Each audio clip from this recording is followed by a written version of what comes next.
Uma terça-feira que marca o início das quartas de final da Liga dos Campeões. Temos Real Madrid, Manchester City e Arsenal e Bayern de Munique, infelizmente, no mesmo horário. Grandes jogos. O Bayern de Munique vem de derrota para o Heidenheim, o Arsenal vem de grande vitória fora de casa contra o Brighton. O Real Madrid, líder isolado da La Liga, contra o City, que agora tem mais chances na Premier League depois do vacilo do Liverpool contra o United. E, obviamente, que detém o título da Liga dos Campeões e que agora, obviamente, tem mais essa responsabilidade, né, na bagagem. Além disso, nós temos Libertadores e Sul-Americana. Temos o Grêmio enfrentando em casa o Huachipato, o campeão Fluminense enfrentando o Colo-Colo. Na Sul-Americana tem Corinthians, tem Argentinos Júnior, tem Estudiantes, tem Atlético Paranaense. Enfim, tem bastante jogo para a gente comentar nessa terça-feira. Eu espero conseguir te ajudar a fazer o melhor planejamento possível para essa terça, dia 9 de abril.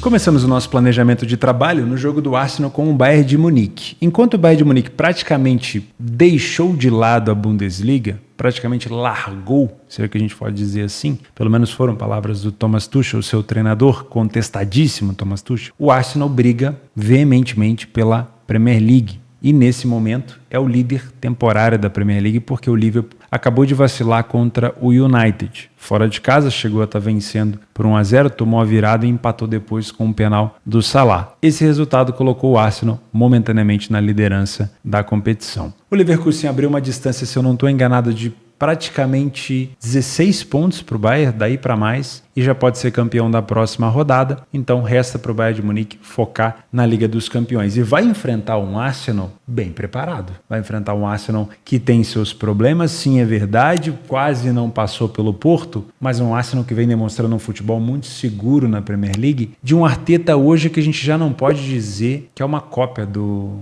Guardiola. O Arteta hoje tem seu próprio estilo e vem fazendo do Arsenal temporada após temporada uma equipe muito, muito forte. E é por isso que o mercado, obviamente, coloca como favorito o time do Arsenal. Não só por isso, né? É normal quando numa competição europeia, Europa League, Champions League, agora também na Conference League, uma equipe inglesa está presente na competição, o mercado pesa bastante essa equipe. É totalmente normal isso acontecer. Mas sejamos sinceros, eu não estou vendo isso como algo fora da casinha. Eu estou vendo algo como normal. Por quê? O Bayern de Munique fora de casa teve dificuldade contra a Lazio, teve que realizar sua classificação no jogo da volta, né? O Bayern de Munique não vem fazendo bons jogos fora de casa na Bundesliga, onde geralmente passava o carro. Vai acabar a dinastia de 11 títulos consecutivos. Espero não estar zicando o Leverkusen, mas do jeito que o Bayern está jogando, vai acabar essa dinastia nessa temporada e o Leverkusen vai ser campeão pela primeira vez. E mesmo estando completamente focado na Champions League, ainda assim o Bayern de Munique tem muito a melhorar, né? Utilizando o PDF de apoio, trazendo dados da Premier League e da Bundesliga, a gente consegue perceber que o Arsenal dentro de casa, tirando aquela derrota para a equipe do West Ham, é só vitórias, né? 80% de vitórias, saiu na frente também em 80% dos jogos, e aqui a gente pode comparar com a Premier League porque o nível de enfrentamento na Premier League é super alto. É super alto. Os jogos de Premier League, não vou dizer que todos se equiparam à Liga dos Campeões, mas são jogos muito difíceis. Já o Bayern de Munique, a gente pode falar que a Bundesliga tem sim o seu nível alto, mas não é tão alto como o da Premier League assim. E o Bayern de Munique mesmo assim vem tendo uma dificuldade muito grande. Última derrota agora de virada para o Heidenheim. E tem um fator muito importante que a gente não pode deixar de falar, que é a ausência do Neuer. É provável que o Neuer tente fazer um esforço para voltar contra o Arsenal? É provável. É certeza que o Neuer vai estar disponível? Não é certeza. E essa dúvida entre o Neuer no gol e o Uresh no gol, que é o goleiro reserva, é extremamente decisivo para esse jogo, principalmente no jogo de ida, onde o Bayern de Munique não fez bom jogo contra a Lazio, tende, obviamente, a enfrentar mais dificuldade nesse jogo de ida, e com o goleiro como o Uresh, que com todo o respeito do mundo, não tem, na minha opinião, qualidade para vestir essa camisa do Bayern de Munique. Pode fazer um jogo excelente aqui ou ali, mas no padrão, na média, são jogos ruins. O Bayern de Munique, assim como outros super times ao redor do mundo, precisa ter um goleiro de uma qualidade muito grande. Por quê? Geralmente não é oferecido ao adversário, por conta da qualidade técnica, muitas oportunidades. Mas quando essas oportunidades aparecem, geralmente é um goleiro de nível muito alto que resolve a situação, né? Nós temos no Liverpool o Alisson, que agora está machucado. Nós temos no City o Ederson, que agora está machucado. Nós temos no Real Madrid o Courtois, que coincidentemente também está machucado. No Bayern de Munique tem o Neuer, que é um dos melhores goleiros do mundo, que que também está machucado. Então esse é o principal fator por aqui, né? Mas vamos lá, o Bayern de Munique fora de casa não vem com tanta iniciativa, não conseguiu vencer tantas partidas. Falhou pouco em marcar, é verdade, marcou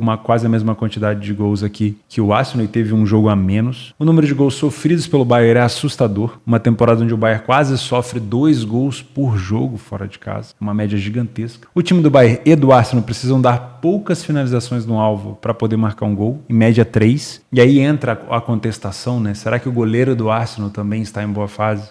Esse é um problema, tô só criticando aqui o goleiro do Bayern de Munique, mas também é um problema. O Arsenal, querendo se tornar um time cada vez mais forte agora daqui para frente, ganhando Premier League, voltando a ganhar a Premier League, ganhando a Liga dos Campeões, precisa investir num goleiro top de linha. Isso, sem sombra de dúvida, faz muita diferença. O primeiro tempo do Bayern de Munique tem mais gols do que o Arsenal, mas tem mais gols sofridos, maior derrota e um pouquinho mais de vitória. Então eu não consigo cravar favoritismo nesse primeiro tempo. No segundo tempo, o Bayern continua marcando muito gol, mas o Arsenal ultrapassa o número de gols marcados e se mantém abaixo no número de gols sofridos. Então é um segundo tempo de superioridade do Arsenal. Por mais que o Bayern continue sendo muito agressivo, é uma equipe que tem dificuldade defensiva. São duas equipes que marcam muito de cabeça. O Arsenal, geralmente, quando a gente vai fazer uma comparação contra outra equipe, ele é a equipe que mais marca de cabeça, mas contra o Bayern, perceba que o Bayern também utiliza muito desse fundamento e também utiliza a situação de finalização de fora da área. Então vão ser duas equipes que tendem a utilizar esse tipo de situação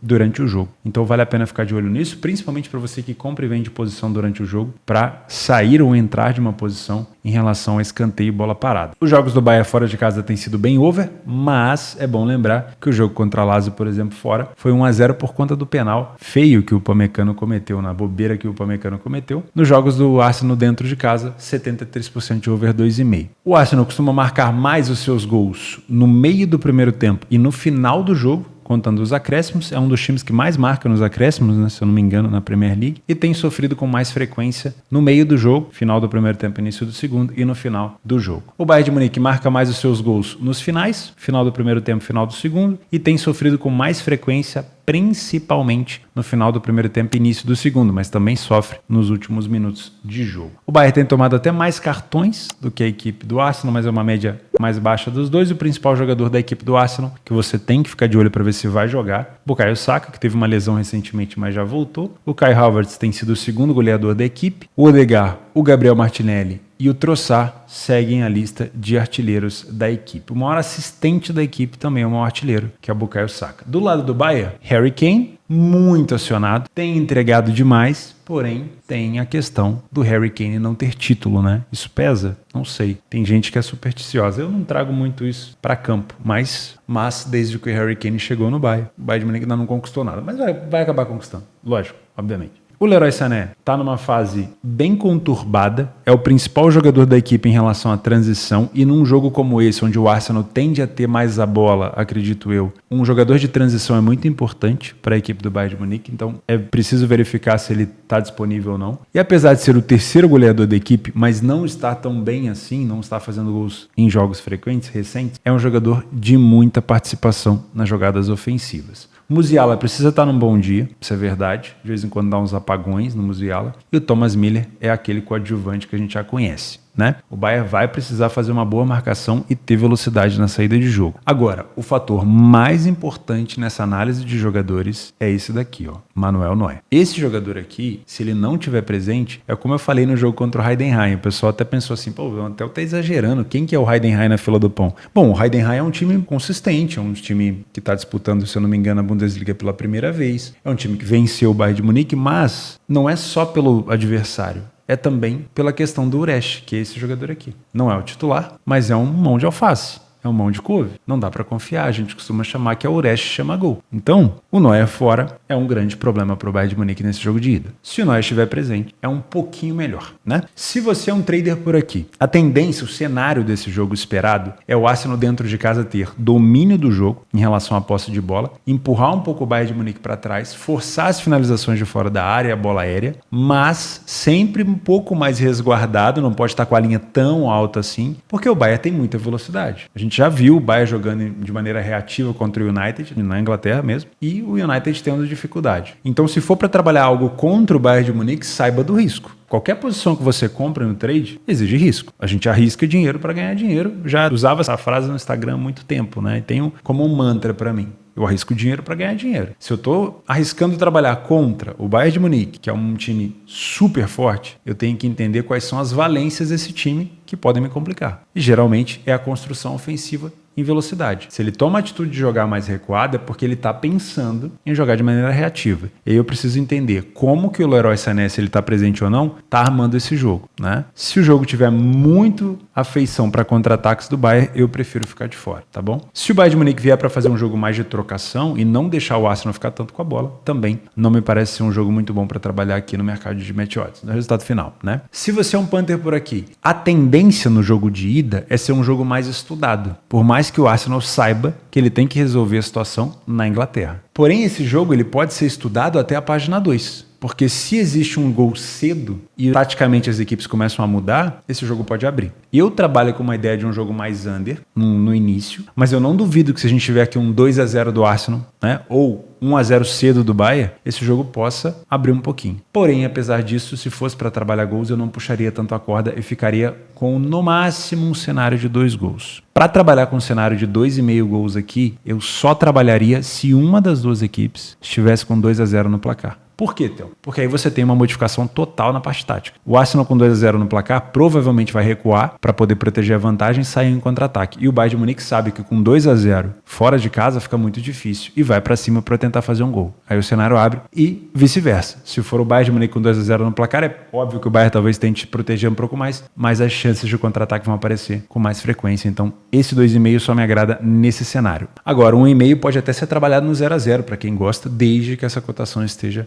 mais alta. Enfrentando um time como o Bayern, mesmo em má fase, essa cotação de 1,73 é uma cotação mais baixa. Eu não trabalharia contra, mas também não trabalharia a favor. Eu acho ela justa. E quando o preço está justo, geralmente ele não tem valor. Se você quiser buscar uma vitória do Arsenal, contra esse time aí do Bayern, eu te aconselho a pegar uma odd mais alta. Por exemplo, o Liverpool também estava numa excelente fase e pegou o United em crise. O jogo foi 2-2. A cotação do Liverpool era 1,60 e poucos. Então, quanto mais alta essa cotação, melhor vai ser a sua relação de lucro e prejuízo, tá? O momento do Bayern é ruim, mas uma cotação de 1,70 do Arsenal para cima de um Bayern é muito baixa. Agora, faça uma pergunta antes do jogo começar. É o Neuer no gol ou é o Uresh no gol? Aí essa cotação ela vai poder te responder duas coisas diferentes. Se for o Neuer, é um favorito que pode se complicar. Se for o Uresh, ainda assim é um favorito que pode se complicar. Mas é quase que, não vou dizer certeza, mas o gol do Arsenal nesse jogo, ele vai se fazer presente, provavelmente. A não ser que o Uresh faça uma grande partida. Mas é como eu falei, na média ele não costuma fazer. No mesmo horário, infelizmente, Real Madrid e Manchester City se enfrentando de novo. Aqui não se lembra, história recente dos dois na Liga dos Campeões. A diferença aqui é a quantidade de títulos, né? Real Madrid maior campeão, o City foi o campeão pela primeira vez nessa última temporada contra a Inter. O City na temporada passada, vou falar da retrasada, né? Na temporada retrasada enfrentou o Real Madrid. O jogo foi 4-3 no Etihad, foi um jogaço. O Vini Júnior jogou demais da conta. Aí com a vantagem no placar, o City, se eu não me engano, chegou a estar na frente de novo do Real Madrid, lá no Bernabéu. E o Real Madrid, com um milagre do Rodrigo ali no final, conseguiu se classificar. Depois, no outro ano, o Real Madrid enfrentou o City primeiro no Bernabéu e a decisão foi no Etihad. No Bernabéu, o Vinícius Júnior voltou a fazer um golaço de fora da área, o City empatou. E aí, no jogo da volta, no Etihad, o City simplesmente deu um cacete no Real Madrid, não reconheceu o tamanho da camisa do Real, passou o carro e caminhou em direção ao título. Hoje, a gente consegue perceber que o City é levemente favorito, mesmo jogando fora de casa. Essa é a moral que esse time do Guardiola tem, né? E eu acho que não poderia ser diferente. E eu acho que se fosse um time com menos camisa, um time que não tem uma capacidade de se reinventar como tem esse time do Ancelotti, a odd do City seria ainda mais baixa. Mas o mercado respeita demais o Real Madrid, mesmo hoje, tecnicamente falando, na minha opinião, o City jogando melhor, o Real Madrid tem total condição de se classificar e tem total condição de igualar e até superar o City em campo, porque tem um treinador muito acima da média e tem um time que se adapta. É impressionante como o Real Madrid tem condição de se adaptar. Isso é realmente muito diferente. Como eu falei no início, o Real Madrid é líder isolado da La Liga. uma pequena perseguição agora ali por parte do Barcelona, mas eu acho um pouco difícil de alcançar. Já o City, nesse momento, se eu não me engano, está na terceira colocação e viu o time do Arsenal chegar na liderança com o vacilo do Liverpool, mas está tudo muito embolado, né? Utilizando o PDF de apoio, a gente sabe que a La Liga, tirando o Barcelona, o Atlético de Madrid, talvez ali incluindo também um pouquinho do Girona e do Bilbao, a La Liga não tem um nível da Premier League. Acho que a gente não precisa levantar essa discussão porque ela é desnecessária. O time do City fora de casa acabou de vir de uma vitória de virada contra o Crystal Palace. O City vem tomando gol fora de casa com alguma frequência, a gente já vai falar sobre isso. Não é um time que tem saído tanto na frente do placar, novamente agora contra o Crystal Palace saiu atrás. O Ederson ainda está lesionado, não sei se ele volta contra o Real Madrid, acredito que não. Assim como o Courtois, acho que não volta contra a equipe do City. O Real Madrid tem mais iniciativa, tem mais vitórias dentro de casa, falhou menos em marcar e ficou mais jogos sem sofrer gol, porém, de novo, o nível de enfrentamento na La Liga é bem diferente da Premier League. Na Premier League, quase todo jogo é um jogo difícil, né? O City marcou um pouco menos de gols do que o Real, tomou um pouco mais de gol do que o Real Madrid, precisa dar mais finalizações fora de casa no alvo para marcar um gol do que o Real. O Real Madrid tem um primeiro tempo mais agressivo, porém o número de gols marcados não é tão distante, porém o número de gols sofridos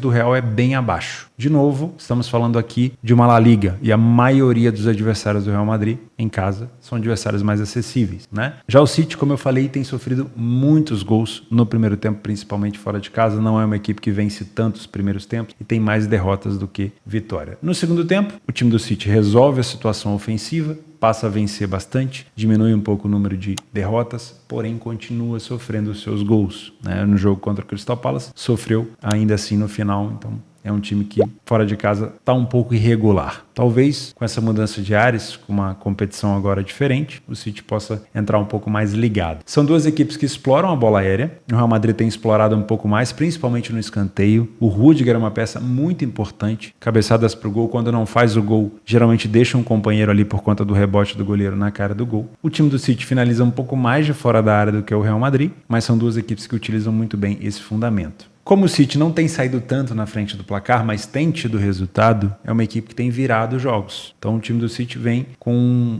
um número de over 2,5 maior fora de casa do que o Real Madrid dentro de casa. O Real marca a maioria dos seus gols logo no início do segundo tempo e no final do jogo, né? Tem muito à mão do Ancelotti ali para ajustar os caminhos, né, para o Real Madrid. E a maioria dos gols sofridos do Real são nas extremidades, nos polos. Início do primeiro tempo e final do segundo. Já o time do City, também fora de casa, não vem fazendo o início de jogo tão bom. A maioria dos gols marcados é no segundo tempo, mão do Guardiola também, e a maioria dos gols sofridos são no final do primeiro tempo e no final do segundo. Em relação ao time com mais escanteio, depende muito de quem está na frente do placar, se é que a gente vai ter uma equipe na frente do placar, né? As duas equipes têm uma média igual de cartões recebidos, dentro e fora de casa respectivamente. O principal jogador do Real Madrid é o Jude Bellingham com 16 gols e 4 assistências e o Vinícius Júnior com 12 gols e 4 assistências, seguido do Rodrigo. Para mim são os três principais jogadores do Real Madrid no ataque, mas obviamente a gente tem que falar da parte defensiva do Real, porque vai fazer diferença contra um City que sabe jogar contra uma defesa baixa. Então, no caso, o Real Madrid gosta muito de jogar de maneira reativa e talvez opte por fazer um jogo mais recuado, provavelmente também porque o Guardiola vai querer essa bola, então não é só o Real Madrid que vai querer, o City vai impor isso ao Real. Porém, ao recuar um pouco mais as linhas ou ser empurrado para trás, o Real Madrid, além de ter que sair para o contra-ataque, contra uma equipe que sabe fazer marcação-pressão, como é o City, o Real também vai enfrentar uma equipe que sabe jogar com um campo mais reduzido.